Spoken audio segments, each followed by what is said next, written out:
हैं यहाँ पे।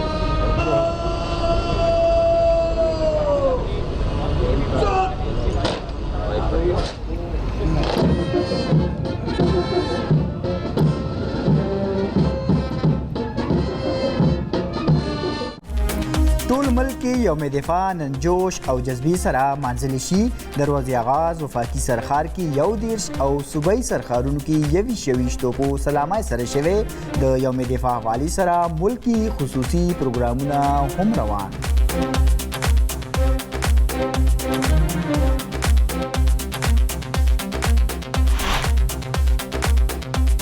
د یوم دفاع په موقع د صدر مملکت او وزیر اعظم شهباز شریف پیغامونه جاری کړي.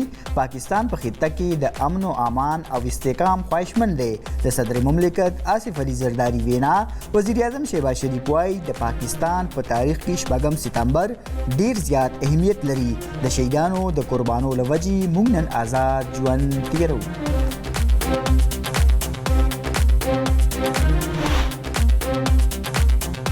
سپریم کورټ لخوا د نیب ترامیم بحال. سپریم کورټ د نیب ترامیم کې محفوظ فیصله اورولې. عدالت د حکومت اپیلونه منظور کړي. سپریم کورټ د پی ټی آی د بانی اپیل باندې د نیب ترامیم د 2 په اکثریت سره کالعدم ګرځولې.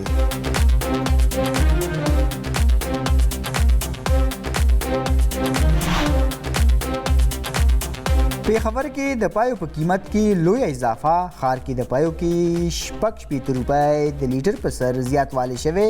د پایو قیمت د 160 نه 240 روپو ته رسیدلې. ولس دغه اضافه په مکمله توګه مسترد کړي.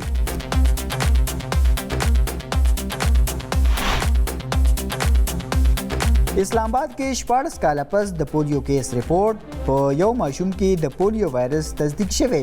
په ټول ملک کې دا سکال 19 د پولیو کیس مخې ته راغلی.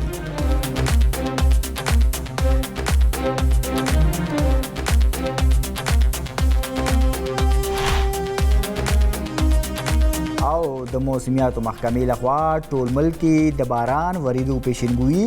سوات، ابټاباد، مانسیرا، هریپور، مردان، صوابای او ډیره اسماعیل خان کې به باران وریږي. لاهور، شیخاپوره، اوکاړه او سرګودا کې هم د باران امکان. باران وریدو سره به د ګرمۍ زور کم شي.